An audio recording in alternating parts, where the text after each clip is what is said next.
Yeah, yeah. Turn it down another level. Bass in the trouble, but my mind is so settled. Blazed on the beat, cool on the instrumental. Managed to pull a couple strings like Geppetto. Now let's go. Hold it in, then let go. My trouble liquor got me seeing double. Conjure. You think I rhyme for it? Give it to her once and guarantee she need an encore. On tour, studio, blacked out again, all blacked out. You would think we bad man and friends. Money, cars, clothes, and well, it all depends. What really matters to you most when it comes to end? No need to pretend we real over here. And I'm still holding my own, no fear over here. Regardless, like Tone P, I am flawless. So really, what's the issue? Cause you can't take that with you. The world is really filled with these lost souls, and I'm the one to talk cause I'm still searching for mine. Wish that I could take you with me, then I'll be leading the blind. Don't wanna say too much, then I'll be crossing the line. You know, the thin one between love and hate. All I see is my foes, and they love to hate. With a couple of girls that really love to fake rap game in a chokehold until it suffocate. Yeah, they want something new. They want something brand new. If you want something new, this is what you do. Close your eyes, open your mind, cause I'm bringing it to you. And it's that brand new wave. Highway to STL, the Captain brand new J's. And when the dude get on, it'll be the brand new day. The day these stop acting in they brand new ways, for real. My dreams are something that you cannot buy, and it's that fast life. You would think I drove the Mach 5, and this is not right. Not superstitious, but the writings on the wall are telling me about my vision. It all comes to light, telling me my purpose not for certain. These are cryptic words, but I understand them perfect. So is it really worth it?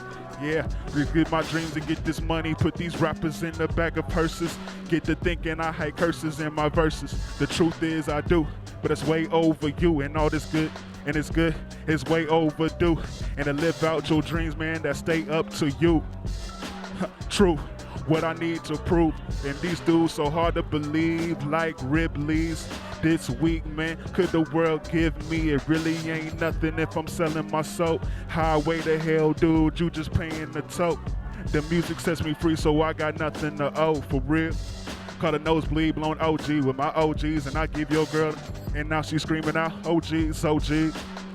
Yeah, they want something new. They want something brand new. If you want something new, this is what you do. Close your eyes, open your mind, cause I'm bringing it to you. You. They want something new, something brand new. If you want something new, this is what you do. Close your eyes, open your mind, cause I'm bringing it to you. Good evening, Icons. We do have a very special guest with us this evening. His name is Derrick Stapleton. He is the coordinator of PYD and the Junior Frontiers program. Thank you for coming to the show. Thank you for inviting me. Okay, can you let us know what exactly is PYD? PYD stands for Positive Youth Development, and that particular group or program that we have targets 6th through 8th grade young men, predominantly African American males. Mm-hmm. So what's the difference between PYD and the Junior Frontiers program? They're both centered around leadership, community, scholastics, and scholarship, but the itinerary that I use for the PYD is totally less complex as opposed to when I deal with the high schoolers. Mm-hmm. The high schoolers with the Junior Frontiers consist of freshmen through seniors. So I primarily try to do things for the high schoolers that will be things that will prepare them for when they graduate. So a lot of things that I target them with are more serious, more in-depth issues. That started way back when I was in college. I went to Western Illinois University, and when I was walking around the campus, I noticed that we as African American males, that we were lacking in a lot of things, and I was like, man, Lord, you know, we need some guidance. And so I said that was one of the things that I wanted to do when I came back home, was work in our community to, you know, assist and do something to bring some awareness for our African American men that were coming up, instead of just, you know, a lot of them, you see them just standing on the sidewalk or something, you know. There's more to life than just standing on the sidewalk. Right, right. Because I went through the program myself. Yes, you did. Yeah. I didn't even know the name of it. I was just there. But it's actually where I learned how to tie a tie. Right. Yeah. Okay. And I remember you brought in a great basket or bag of ties. You gave each of us 2, I believe, and you had some other people come in as well as yourself teach us how to tie a tie. So that's something that has always stuck with me, and it'll always be in my memory the rest of my life. That's excellent. And that's the goal, to do something or challenge you on something that you normally don't even think about. And that's one of the things that I really try to do, because a lot of times when I think about the young people, they're either playing computer, they're playing basketball, some type of sports, they got a lady friend, but 9 times out of 10, they're not thinking about, okay, what am I going to do with my life after I graduate high school? Right. What are some of the things that I like to do? When I think, sometimes I ask the kids, what kind of classes you like? It's like, Yeah, it's a blank stare. yeah, what kind of classes do I like? Why are you asking me these kind of questions? Yeah. Because if you really pay attention and focus on if you really immerse yourself in your classes, then you can pretty much find out what you like and don't like. Right, right. And that could be a catalyst to help you figure out what your career choice will be. So has there ever been a time you wanted to give up on young black men? No, I've always been encouraged. One of the things that has been disappointing is when some of the parents give up. Well, he said he doesn't, like it. Because most of the times when the young men come to the meetings, there's things that we're talking about that takes you out of your comfort zone. That you don't really feel that you need at the time, or it may seem boring, and not realizing that this is things that I'm trying to challenge you to deal with, because that's what you're going to have to deal with later on down the road. Right, right. So every year the Frontiers puts on a breakfast. It's the Martin Luther King breakfast. Right. I've always wondered why. Why does it have to be the Martin Luther King breakfast? Why don't we have a Malcolm X breakfast, a Nat Turner breakfast? Why is everything Martin? Because Martin was a profound leader.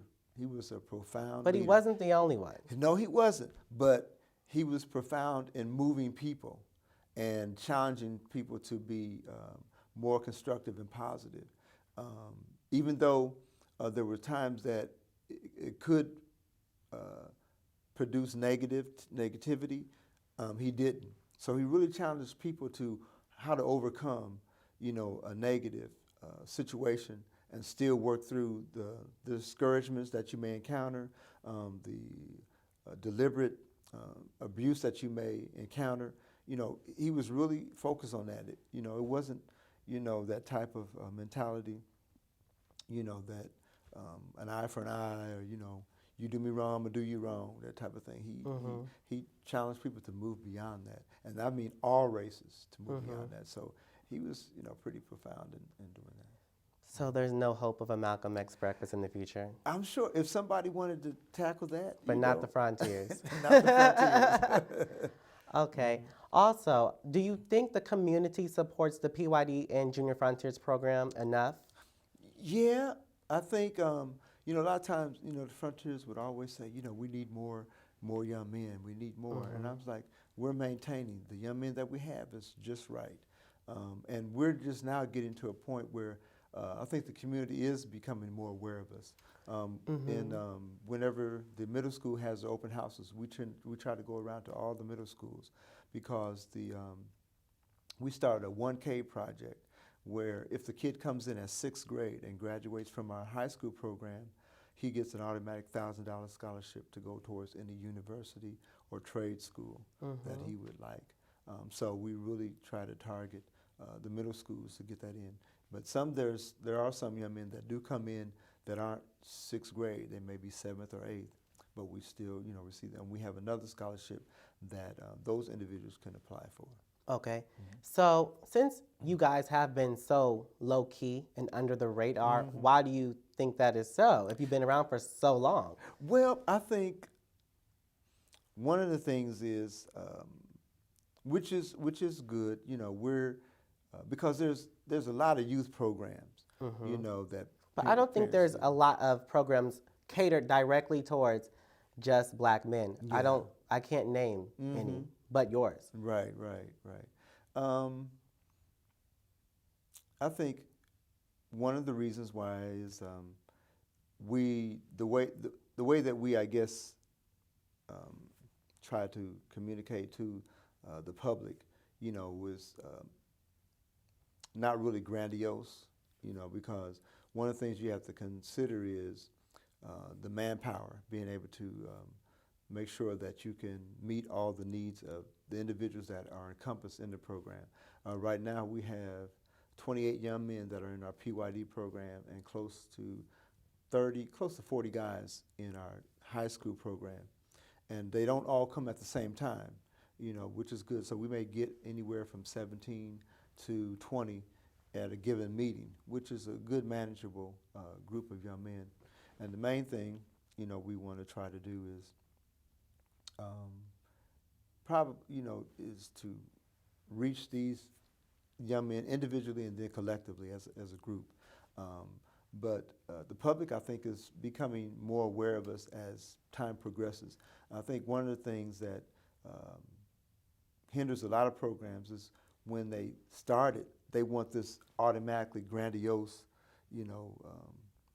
people to come in and this mass rush of people, and it's not like that. And I'm glad that we have grown the way that we have, because then it allows you to become more technical and also precise in how to handle the program and the young men that come into the program and be effective, as opposed to just, wanting just a bunch of people. And then since you don't get a bunch of people, a lot of programs just stop, say, well, we're not meeting the need, when you are. Because I started out with the PYD with only just 4 young men, and I just worked with those 4 young men. And then working with those 4 young men, then they came and said, hey, can my friend come? Sure, your friend can come. And then by word of mouth, those young men start coming. They start encouraging their friends to come. And also, like I said, we would go out and visit some of the open houses. So that's how, we would deal with that issue. Okay, so has there been any person that has come through your program who you thought had such potential, but they let you down and they just disappointed you terribly? Well, they didn't. I wouldn't say they disappointed me, but I think they realized that the role that they did take, they realized what I was trying to communicate, and that, okay, wow, I wish I would have paid attention. Because a lot of times as young people, which we see a lot of times, they think they know this or know that, and what you're telling me is not what I need at this moment. And so a lot of that's why you see a lot of young people not continue the program because of the information. And I think that they need the information, but we have had some young men that have not, continued and have gone in different directions. But over the years, I've seen them. And when I communicate to them, I still reach out to them and say, hey, how you doing? Good to see you. And that's when they communicate. Now I understand what you were trying to tell us. I get it now, So do you ever have those same people come back to the program and try to reach the younger people now so they don't make those same mistakes? I haven't had those particular individuals. I have talked to one, but they were a little uneasy apprehensive. about it. Apprehensive. Like, what would I, in essence, what could I say, that would be meaningful? And you would want to sit down and talk to them, and then talking to them kind of help them see what they could share that could be meaningful without making them feel ashamed or anything of that nature. That's one of the things I didn't want to do. So I didn't really press them. They have to come to that point, where they would want to do that. So I want to wrap up the interview with this last question. So can you name 3, or even more than 3, things that Black men need to do to succeed in the 21st century?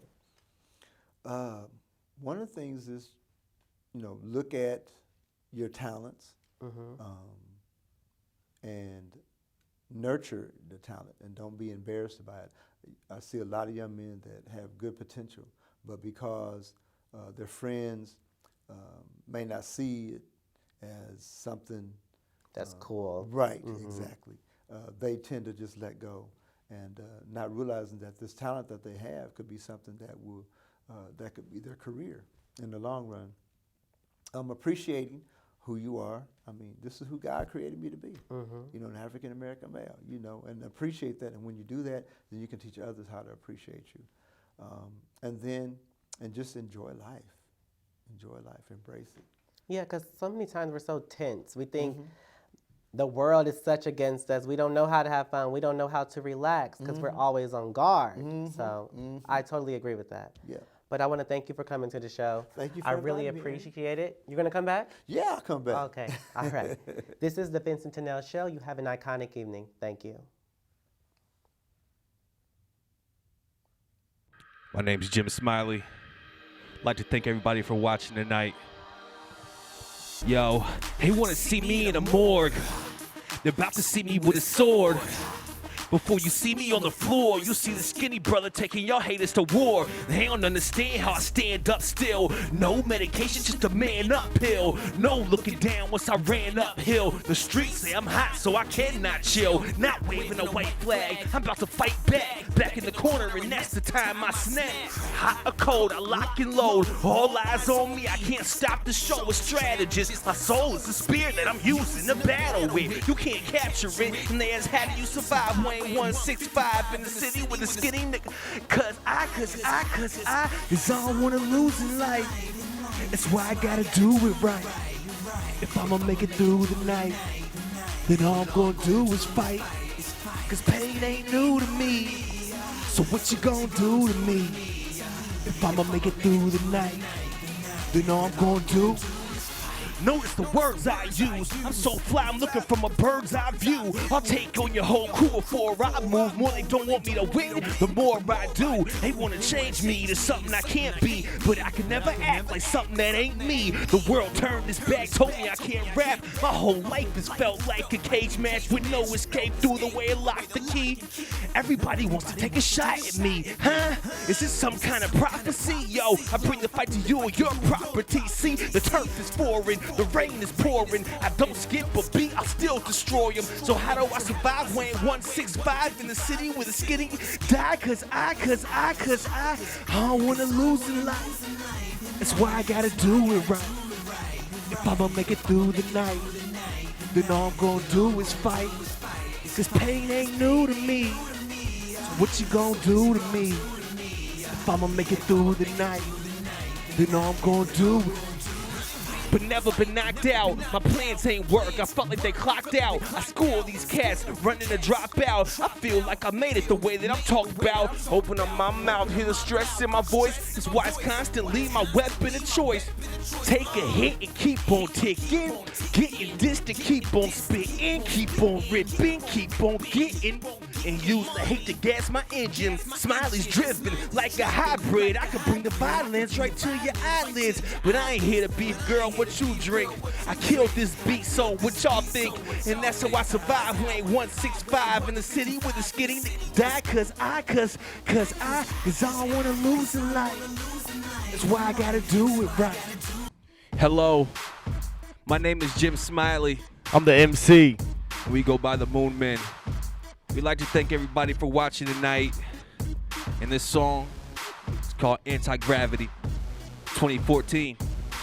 We about to take over. Anyway, let's go. Let's go. I am so fly, yes, I have left the ground. I am so high, I am above the town. So now I'm looking down so far below. Just trying to figure out which way to go. From day one I vowed to do nothing but wow. No couch in the crib cause I do not lounge. The world's blind, that's why you sound. I'm not poolside cause I will not drown. And girl, I don't tan, you can go topless. Me, I just raised the octave. Say you fly but really you ostrich. She in the handcuffs so I held a chick hostage. 911 come and get me cause I haven't ate, I'm feeling a little tipsy. If I die tonight will anybody even miss me? I'm living kinda risky, somebody please pinch me. So I know I'm not dead. Don't drink so much, yeah, that's what the doc said. Find me everywhere, but not in my bed. 2 women, 1 gym, yeah, I make them knock heads. Yeah, and the MC said, I have left the ground. I am so high, I am above the town. the town. So now I'm looking down so far below. Down, down, Just trying to figure out which way to go, So go. fly that even Superman should envy me. You got a superhero team, then I'm the MVP. No man of mystery, the mask off and my tank's on full. I'm about to Blast off. Yeah, I'm fly so fly. If you looking for me, you can't look that high. So shield your eyes. I'm about to go Nova light Up up. skies. So when I go, they go Remember me. And all my life, I'm leaving behind more than Memory. A legacy for lacing lyrical Fire. And I swear that I'll meet death before my pen is Retired. It flows a teenage band, but I'm something like Michael Myers. Myers. I'm an eagle soaring high. You're a Bird on a wire. You need to get up on your business. I'm a prince, you're an apprentice. Donald Trump, You're fired. Word. I am so fly. Yes, I have left the ground. crowned. Crowned. I am so high. I am above the town. Town. Town. So now I'm looking down so far below. Low. Low. Just trying to figure out which way to go. Ain't no party like a Springfield party, cause it's Springfield. Good evening, icons. We have a special guest with us tonight. His name is Dominic Elijah Watson. He works at the Capitol. He's going to tell us a little bit about politics and how we can get more involved. Thank you, Dominic, for being a special guest on the show. Thank you, Vincent. Okay, I want to get right into it. What exactly do you do? All right, that's a good question. I'm happy you asked that because a lot of people don't fully understand what I do.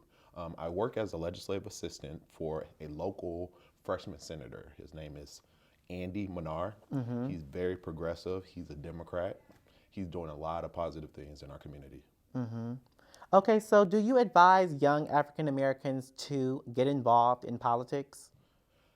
Man, that is, again, a great question. And I do, because politics is in everything you do. Whether it's civic engagement, whether it's community organizing, whether you're opening up a business, politics is in everything you do. So I definitely suggest that at some point in your young career that, yes, you get involved. Okay. We had Gina Lathan come up here previously, and she told me the same thing. It's best to start while you're young. Exactly. So she kind of reprimanded me for that. Definitely. Because, I don't really vote like I should, so I'm going to work on that.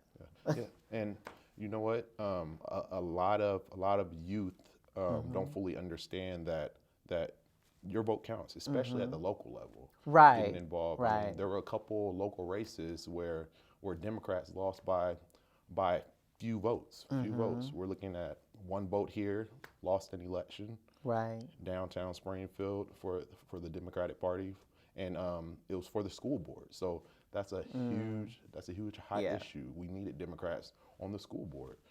You know how you can vote. You know, so definitely get involved. Definitely vote. I mean, that's our right. We have our grandparents, our great grandparents who died. Exactly. You know, sacrifice so that we could vote. So exercise that right, definitely. Long term? Yes, Springfield is my home. Okay. I'm very dedicated to the improvement of Springfield as a whole. And Springfield is definitely my home, and I definitely feel like I am here for a reason. I feel like, Springfield is what you make of it. True. Springfield is a great place to raise a family. Yes, that's true. I feel, and if you're not necessarily into the big city scene, it's just a great place. It's a great place to call home, and it's going to improve continually. Absolutely.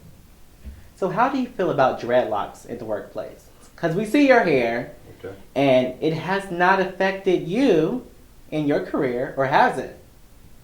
Well, I think that that your hair is a part of who you are. So I chose to go down the journey of having locks due to my commitment to personal growth. Okay. So that's the story behind my Goes locks. hand in hand. Similar to Samson, my strength lies within my locks, Yeah, so to speak. yeah. You know, and I haven't been met with much resistance at Okay. all. I don't feel it has hindered my performance or others' thoughts about my performance. So I have sing nothing but praise for having locks in the workplace. So when I hear stories about Hampton University banning their students in the business department, I believe, from having dreadlocks because they believe it will hinder them, what is your opinion on that? My opinion is sometimes when people don't fully understand certain things, you know, they tend to automatically try to alienate those things or get rid of them. You know, we noticed that in the 60s with the whole the hippie movement and the flower childs, the community organizing. At that time, they didn't call it community organizing at that time. They just call it civic engagement and getting involved, you know, and they were met with a lot of resistance. So I feel like individuals should be able to express themselves as long as they're not hindering, you know, other people's or other individuals' growth. Right. Square or circle? Circle. Why? Infinite. Infinite. Yes. Ever going. Okay. I think we have answered everything except for our famous last question. Does Springfield still see race? I think Springfield, unfortunately, still sees race. You can actually recognize that as you drive past 11th Street going west. You know, I think it has dramatically improved over the last 10 years. But I feel like we are on the right track. I feel like there's still growth. And I feel like our generation especially are going to be the ones that implement that change moving forward. Okay. So is there any contact information you'd like to leave our audience where they could contact you if they need your help with anything involving the community or different projects? Yes, very accessible in the community. I actually give my personal number out to anyone who's interested in getting involved, especially at the local level. We have elections coming up in 2014, 2015, and all votes count. But if you would like to reach me, you can reach me at Dominic.Watson, so DOMINIC .Watson, WATSON 02 @gmail.com. Okay, there you have it, audience. We have Dominic Watson. His information will be on the bottom, so you don't have to remember that. But we want you to have an iconic evening. And do you promise to come back? I promise to come back, definitely. Okay, when you come back, I may have voted. So may have voted. Okay. Okay. Thank you. Have an iconic evening. Thank you, Vincent. Real Vision, you know what it was, you know what it is. Yeah. Little Kanye West cover. Shout out to My Addiction. My Addiction. Make me smile with my heart. Addiction. Yeah. Supposed to be bad, make me feel so good. Everything they told me not to is exactly what I would. I tried to stop, girl, I did the best I could, but Make me smile. yeah, I want something I just can't have. Is it really too much for me to ask for? And I'm just trying to make it last. And if I get it, does it make me or make me? I think not, but she guessed so. The temptation too much, I should just go. But Make me smile. just a little bit, and maybe I can stay for just a little bit, and maybe get a little taste. I don't give a, and maybe I need you. I'm so illiterate, and I can never, a little sip, but it seems so blissful, but nothing really ever that simple. Now my mind's so sinful, good girl, gone bad, so nympho. What the thing I'm here for? Really? Now I might just smash, just as long as we can keep it in the past. Break you off and break you off for some cash, then put another refill in your glass. So don't tell, don't ask. I'm not in love, but I would marry yo. But I would marry yo. What's your addiction? Is it me? Here's your prescription. Let it be, you need intervention. Well, let's see, know in that instant. Cause when you're there, I'ma know in that instant that I'm yours and you're mine. So get yours, I get mine, and everything will be fine. With my heart, but I'ma just sit back and play my part. And I love it when you tell me that's my spot. Girl, I love it when you tell me that's my spot. And that's exactly how I feel when I start to get the feeling like I need that. So just relax, don't relapse. Think I just might relapse. Just relapse.